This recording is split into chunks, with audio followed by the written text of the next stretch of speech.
오늘 우리에게 주시는 말씀은 다니엘 9장 20절로부터 23절의 말씀과 사도행전 10장 9절로부터 16절의 말씀입니다. 먼저 구약의 말씀 제가 선포합니다.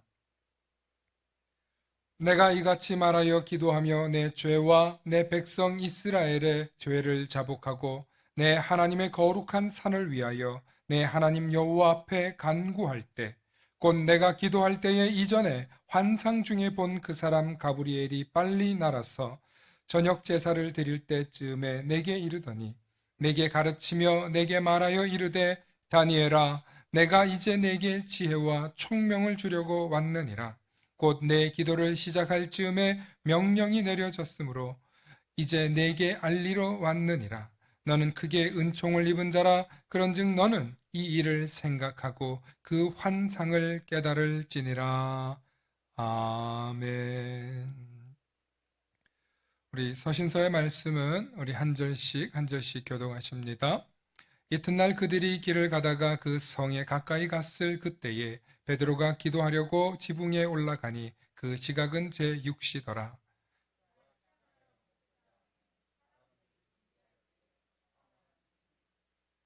하늘이 열리며 한 그릇이 내려오는 것을 보니 큰 보자기 같고 내 귀를 메며 땅에 드리웠더라.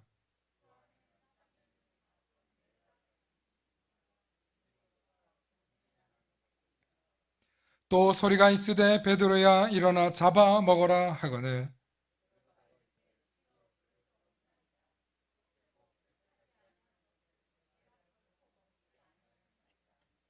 또 두 번째 소리가 있으되 하나님께서 깨끗하게 하신 것을 네가 속되다 하지 말라 하더라.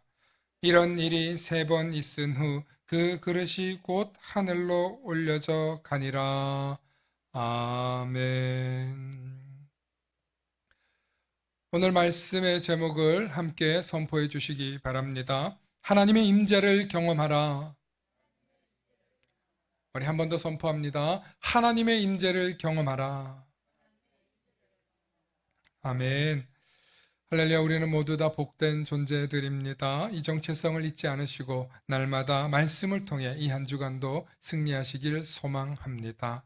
축복의 사람 곁에는 축복의 사람이 있고요. 감사하는 사람 곁에는 감사의 사람이 찾아옵니다. 날마다 감사의 사람, 축복의 사람 되시길 축원합니다. 아멘. 할렐루야. 우리 가을에 이렇게 예배를 드리는데요. 오늘 너무너무 좋은 날씨인 것 같아요. 그래서 이 창조절 첫째 주일에 하나님께서 참 우리에게 좋은 날씨를 주셨다 생각하면서 요 며칠간 이 자연을 느끼는 참 좋은 계절이었던 것 같습니다. 그래서 말씀의 제목을 하나님의 임재를 경험하라 는 제목으로 제가 말씀을 정해봤는데 제목이 다소 식상한 것 같기도 해요. 예. 그런데 어떤 분에게는 너무너무 이 제목대로 간절할 수도 있겠구나 하는 생각도 제가 해보았습니다. 우리의 삶을 살펴보면 항상 하나님의 임재를 경험하고 싶어하고 또 여러분들 가운데에는 항상 하나님의 임재를 경험하고 계시는 분들도 있을 것입니다. 그렇다면 여기서 하나님의 임재란 무엇인가? 라는 질문을 한번 해보겠습니다. 과연 여러분들은 어릴 때, 어떨 때 하나님의 임재를 경험하셨습니까? 과연 여러분들은 언제 하나님의 임재를 경험하셨기에 오늘 이 자리에 하나님을 믿고 성도가 되기로 결단했으며 신앙 생활을 하고 계십니까? 오늘은 이런 주제로 말씀에 집중해 주시면 감사하겠습니다. 먼저 하나님은 정말 살아 계십니까? 여러분들 마음속에 살아 계십니까? 그렇다면 지금 이 시간에 하나님의 살아 계심을 확인하고 경험하고 있기 때문에 여러분들의 예배는 살아있는 예배인 줄로 믿습니다.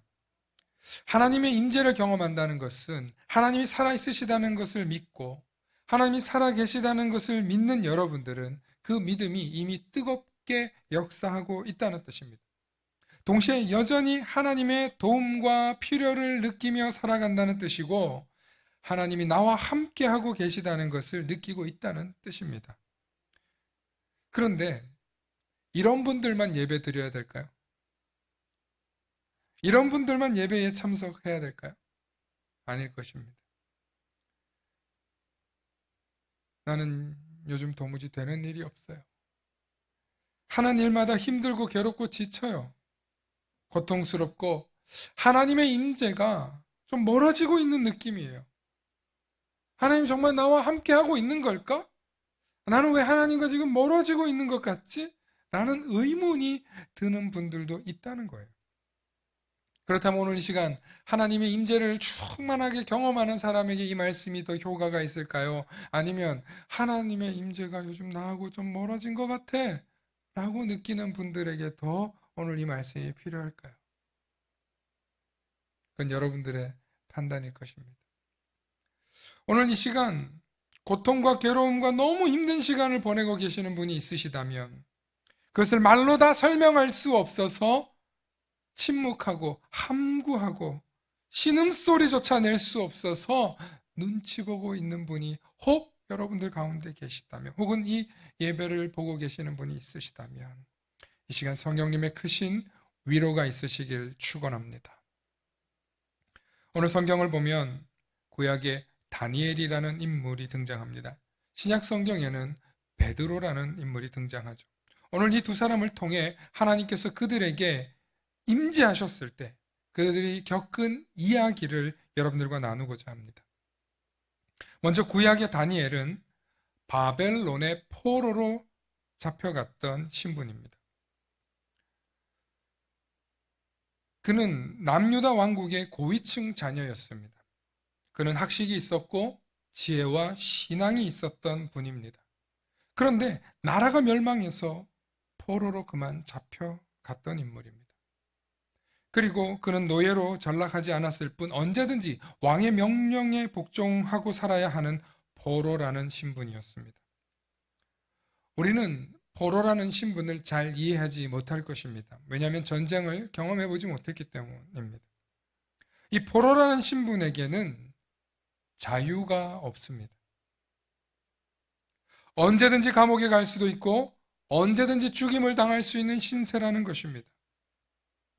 하지만 바벨론은 이 제국의 식민 통치를 하는 방식 가운데 각 나라의 지식인들, 귀족들, 그들의 자녀들을 통해서 식민지의 관리나 학자나 공무원으로, 오늘로 말하면 공무원으로 파송하기 위해 그들을 일정 기간 재교육을 했습니다. 바로 다니엘과 그의 친구들이 그런 기간 속에 있었던 이야기입니다. 이런 재교육 이후에 그들의 능력에 따라서 지방 관리로 아주 특별한 경우에만 중앙 관리로 사용했습니다. 이런 일은 과거 이집트에서 요셉을 총리로 사용했던 것과 유사한 이야기입니다. 바벨론에서도 이런 다니엘 역시 유다 출신의 포로를 사용한 것이고 그와 같은 이야기가 이 다니엘서 1장부터 약 7장 정도까지 나오는 이야기입니다. 중요한 것은 이런 포로의 신분은 아무도 도와줄 수 없다는 것입니다.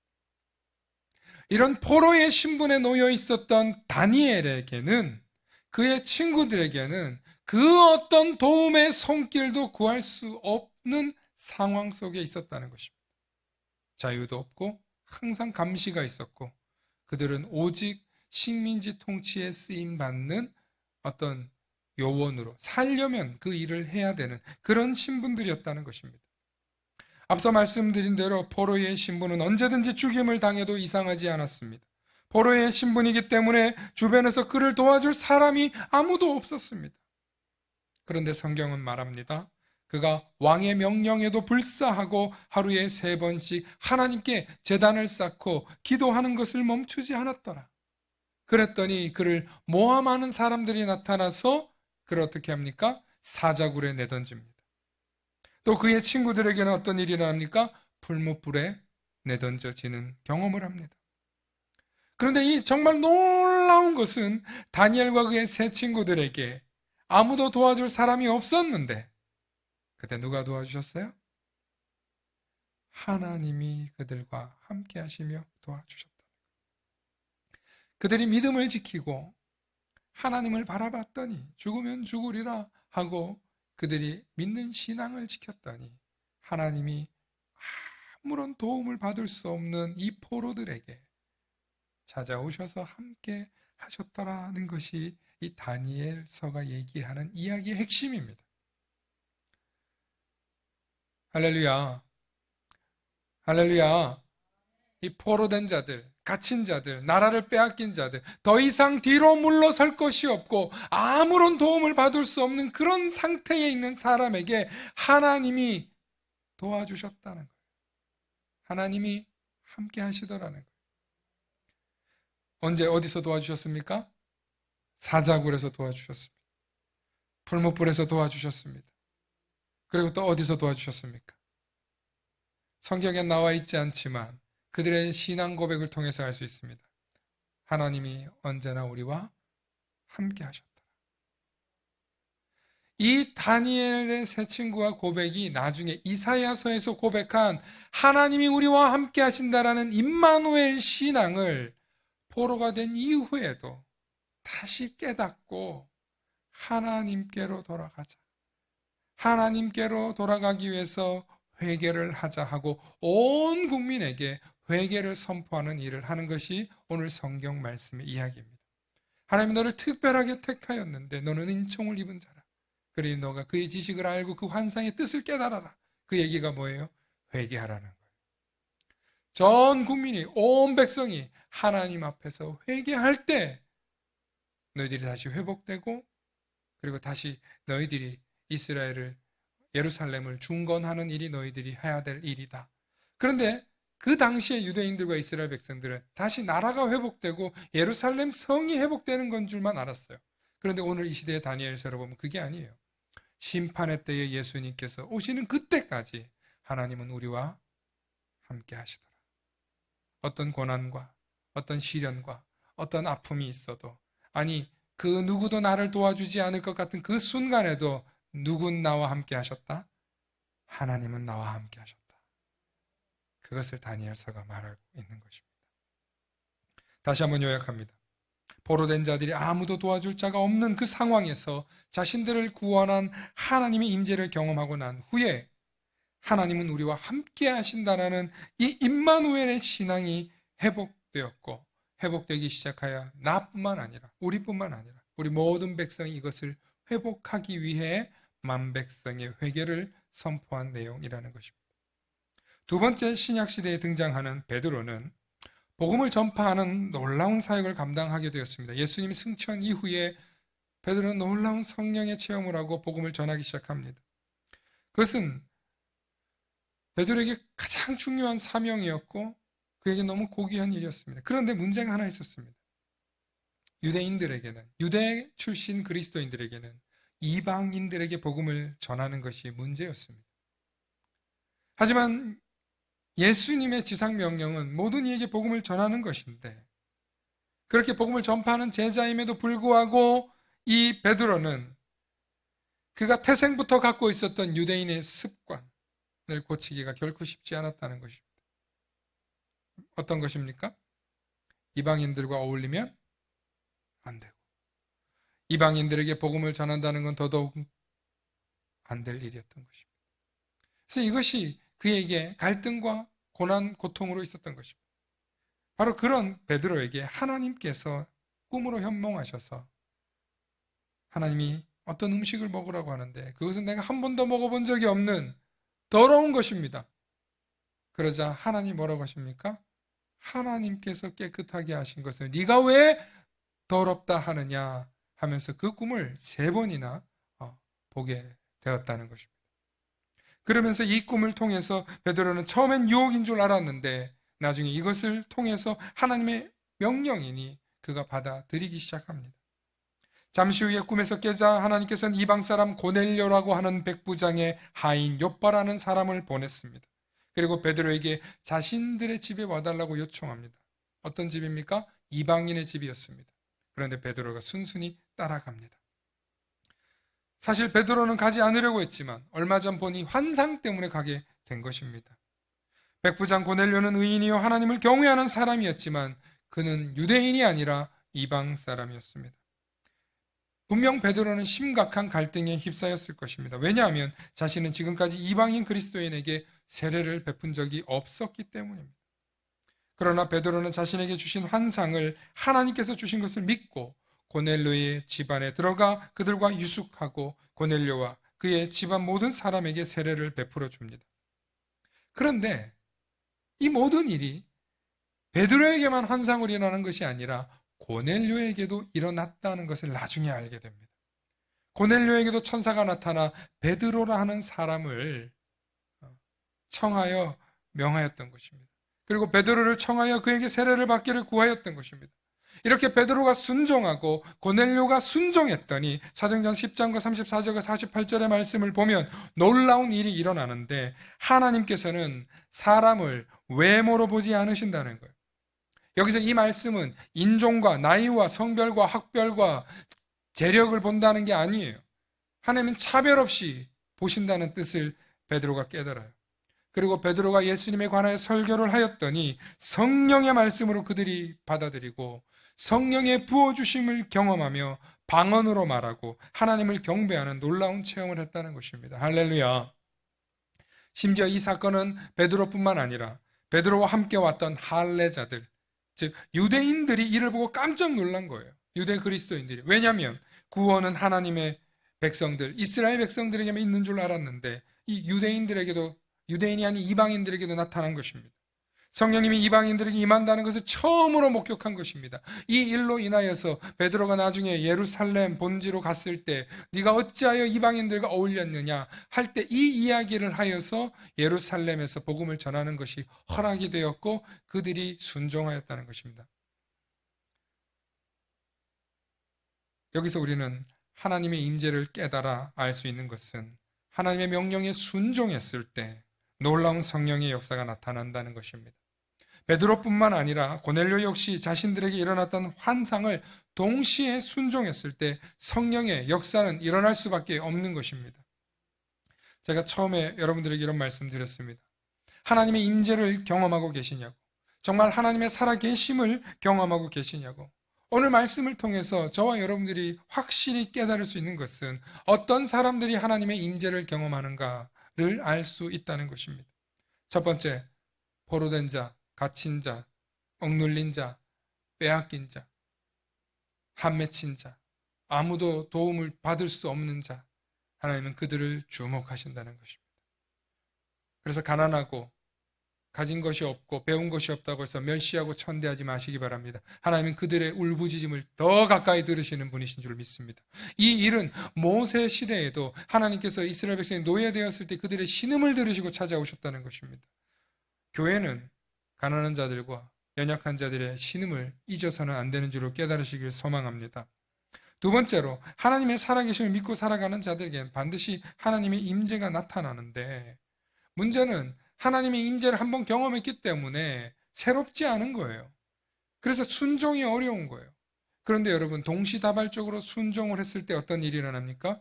성령의 놀라운 깨트림이 일어나는 거예요. 그들의 고정관념이 변화되는 거예요. 그들이 생각해왔던 자신들이 계승해왔던 전통 방식이 아니라 주님의 새로운 세계관이 열리는 거예요.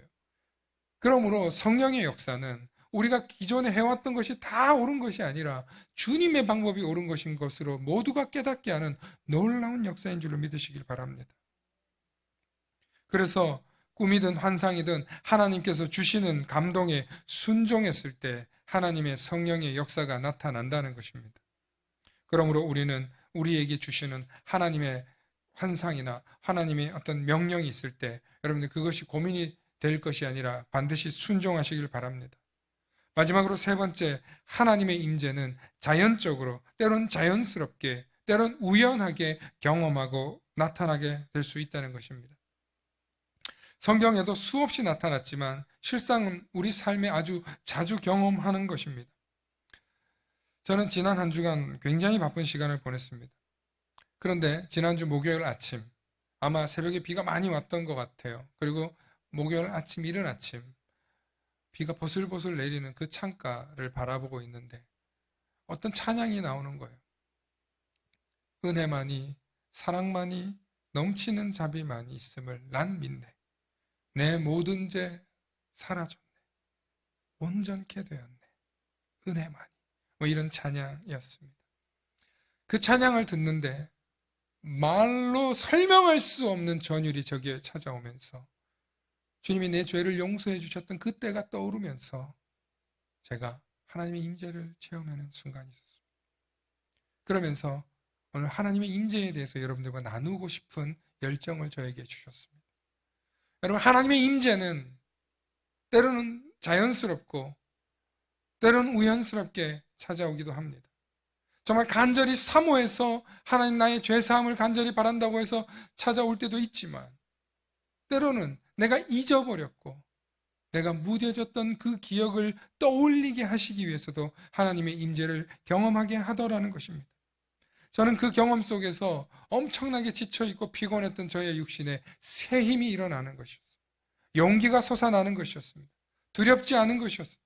얼마나 놀라운 힘이 솟아나는지 그 피곤한 시간에 새 힘을 얻고 또 하루를 시작하는 놀라운 경험을 하였습니다.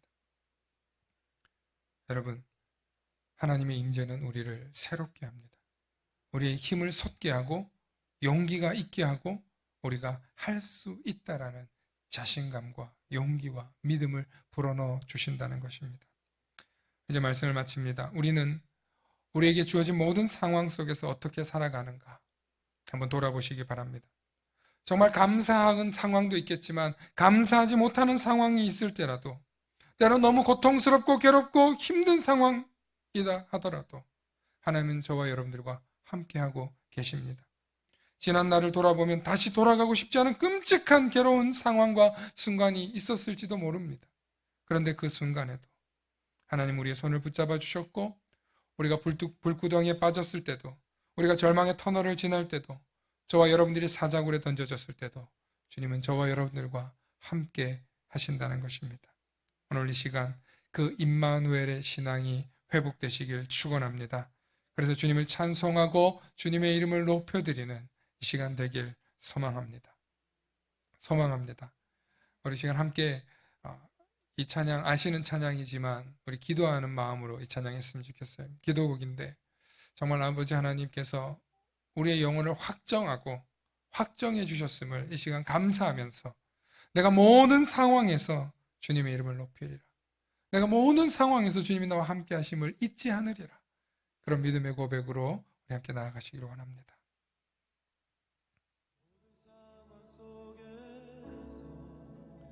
두 눈을 감고 우리 찬양합니다. 주를 찬양할지라. 주는 너의 큰 상급, 주는 너의 큰 상급, 큰 도움이시라.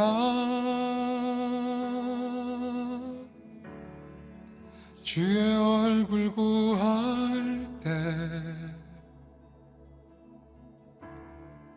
주의 영을 부사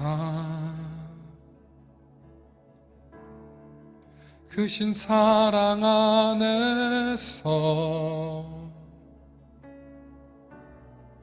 주를 보게 하소서.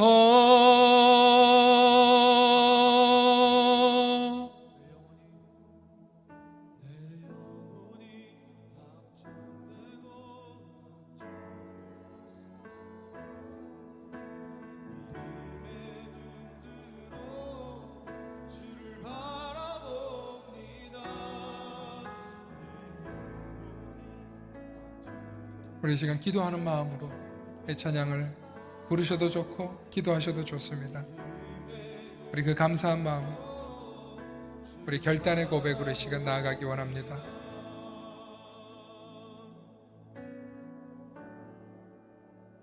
여러분, 이 시간 주님 앞에 우리가 확정하며 나아갑시다. 우리가 다른 것을 바라보고 의지하는 것이 아닌 이 시간 예수님의 마음 앞에 우리의 마음 또한 주님 앞에 올려드렸으면 좋겠습니다. 아멘. 그렇게 확정하고 확정하시겠습니까? 아멘. 여러분, 그렇게 확정하고 확정하시겠습니까? 아멘. 우리 그런 분들만 다시 한번 주님 앞에 고백합시다. 모든 상황 속에서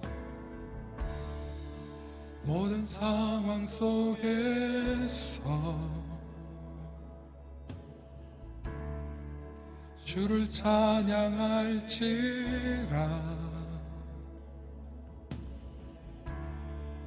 주는 너의 큰 상급 큰 도움이시라.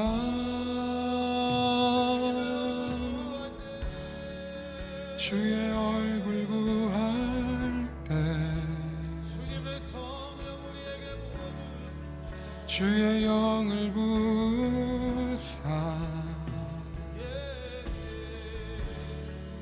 크신 사랑 안에서 주를 보게 하소서.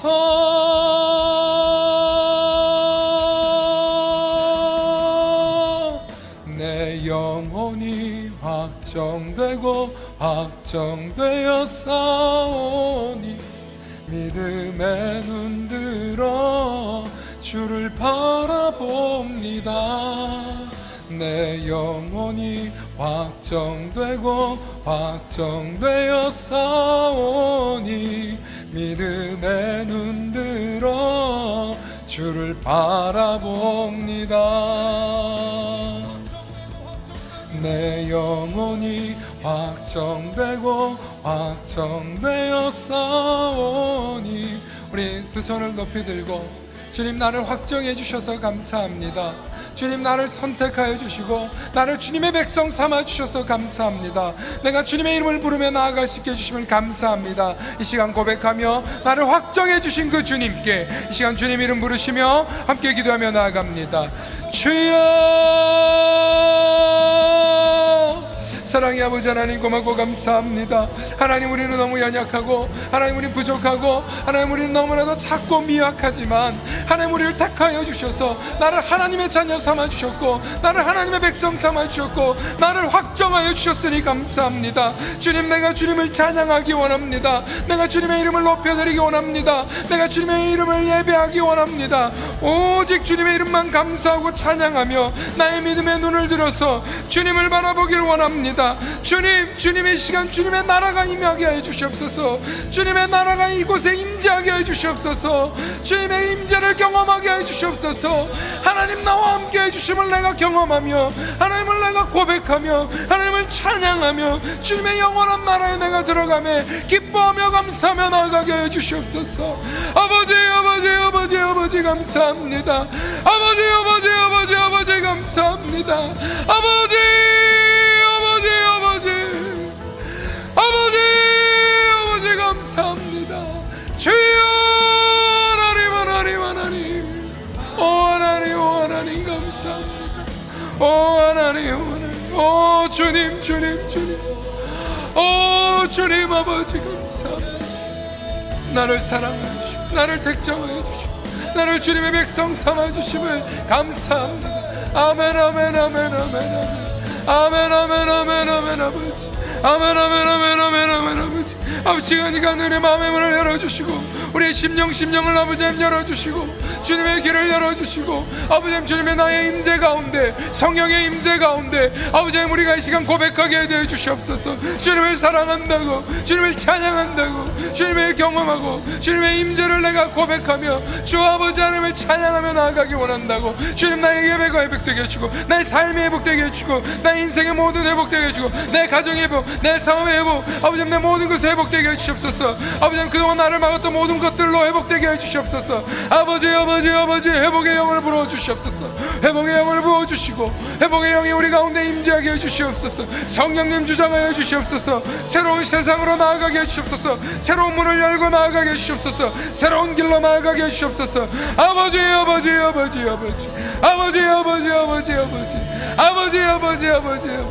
오 하나님 감사합니다. 아멘 아멘 아멘 아멘 아멘 아멘 아멘 아멘 아멘 아멘 아멘 아멘 아멘 아멘. 이 시간 우리의 마음의 문을 열어주시옵소서. 성령님의 문을 열어주시옵소서. 우리의 믿음의 눈을 열어주시옵소서. 아멘 아멘 아멘 아멘 아멘 아멘 아멘 아멘 아멘 아멘 아멘. 아버지 감사합니다. 오 하나님 감사합니다. 오 하나님 감사합니다. 오 하나님 감사합니다. 오 하나님 감사합니다. 오늘 이 시간에 주님 우리의 마음의 문을 열어주시고 온전히 아버지 하나님께 주심을 감사합니다. 오 하나님 감사합니다. 사랑의 아버지 하나님, 감사합니다. 하나님, 우리의 눈을 열어, 우리의 눈을 들어 아버지 하나님의 나라를 보기 원합니다. 내 삶 가운데 하나님의 신령한 그 세계를 경험하고 체험하기 원합니다. 오늘 이 시간 하나님의 임재를 우리가 경험하며 고백하며 하나님의 나와 늘 함께 하셨다는 그 임마누엘의 신앙이 오늘 이 시간 우리 가슴 속에 솟아나게 해 주시옵소서. 그래서 그 하나님을 찬양하고 예배함이 내 삶의 가장 중요한 우선순위가 되게 해 주시고 그의 주의 이름을 높여드림이 내 삶의 가장 큰 감격과 기쁨과 영광스러운 날이 되게 하여 주시옵소서.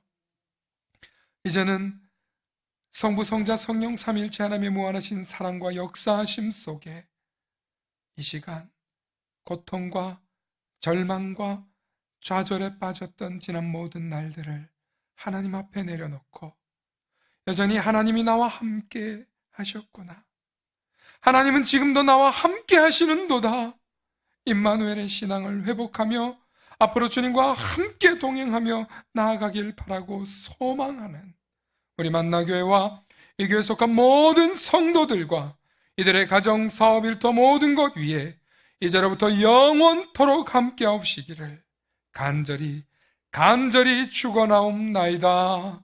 아멘.